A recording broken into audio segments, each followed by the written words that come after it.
Thank you, Mr. Chairman. This amendment eliminates everything from the bill except Section 5, which authorizes a study of the current state and local responses to active shooter situations and the issuance of public alerts. And let me tell you why I'm bringing this amendment.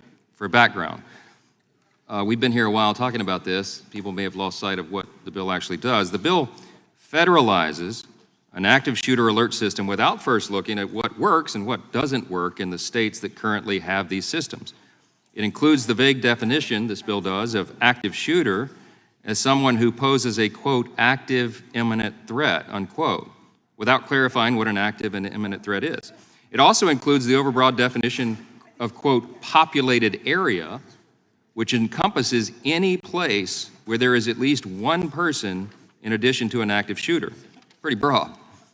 There are real concerns that these overbroad and vague definitions could cause too many alerts to go out, which of course would lead people to become desensitized to active shooter alerts and ultimately ignore them.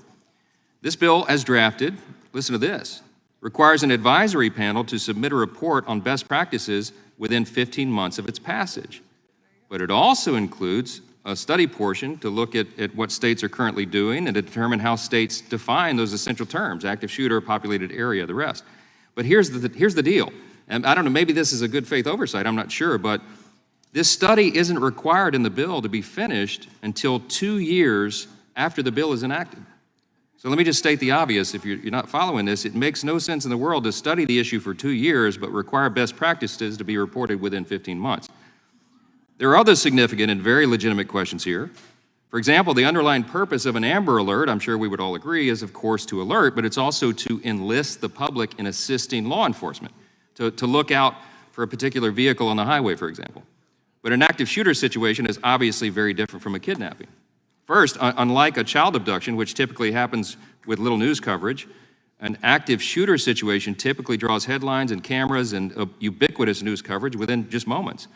Second, while public participation with law enforcement is a big help to those officers when they're on the lookout for a roving vehicle, for example, there isn't a need for citizen assistance in an active shooter crisis. In fact, as has been pointed out here today, that could actually make the situation even more chaotic and dangerous. If this happened in close proximity to some of my neighbors in Louisiana, they would get their own arms and go try to help. Another concern is what we have highlighted here so many times this morning, as Mr. Bishop just asked yet again. Why should the federal government insert itself into this arena at all? Occupy this field that the states are carefully handling? Why should we give more authority to a federal Department of Justice that has created a true crisis of trust in this country with its partisan and corrosive actions over the past 18 months? Look, I know there's a rush right now for Congress to just, quote, do something, right? It's a very emotionally charged time. But let's do things here that will truly help in the crisis and maybe even take a stab at the moral decay that is the real root of this cause of all this. Once we know which practices actually work, then we can craft a well-tailored bill to support states in addressing this issue. I suspect you'd have all the Republicans on board to support that, but as has been noted here, there's no willingness or no interest to do that. There's no real bipartisan effort here. We didn't have a real thoughtful debate about the language in this bill. It was just presented. And these are legitimate concerns. I mean, this is not political at all. This is a legitimate questions we have about the text of the underlying bill. So for all these reasons and many more, my amendment would simply eliminate everything but the study portion of this legislation, which has merit. And I urge my colleagues to support the amendment, and I'll yield back. Well, the gentleman yield? Yeah, I'll yield. Ms. Raskin.